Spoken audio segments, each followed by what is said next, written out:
প্রত্যেক ফরজ নামাজের পর যে ব্যক্তি বিশুদ্ধ করে আয়াতুল কুরসি তেলাওয়াত করবে, মৃত্যু ছাড়া তার জান্নাতে যাওয়ার কোনো বাধা নাই। সুবহানাল্লাহ। আর ছোট্ট সূরা আছে কিছু, সূরা ফালাক, সূরা নাস, সূরা ইখলাস। সকালে তিনবার সূরা ইখলাস, তিনবার ফালাক, তিনবার নাস। বিকেলবেলা বা সন্ধ্যার পরে তিনবার সূরা ইখলাস, তিনবার ফালাক, তিনবার নাস। নবী সাল্লাল্লাহু আলাইহি ওয়াসাল্লাম বলছেন, এই ব্যক্তিকে দৃশ্য অদৃশ্যের যাবতীয় ক্ষতি থেকে বাঁচানোর দায়িত্ব আল্লাহ নিয়ে নেবেন ইনশাআল্লাহ। কোনো বিপদ আপদ বালা মুসিবত হঠাৎ করে আপনাকে আক্রমণ করবে না ইনশাআল্লাহ।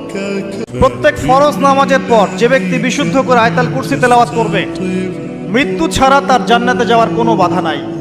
সুবহানাল্লাহ। আর ছোট্ট সূরা আছে কিছু, সূরা ফালাক, সূরা নাস, সূরা ইখলাস। সকালে তিনবার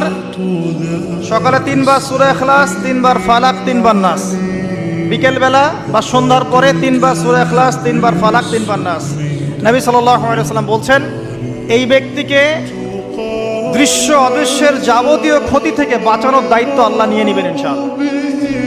কোনো বিপদ আপদ বালা মুসিবত হঠাৎ করে আপনাকে আক্রমণ করবে না ইনশাআল্লাহ।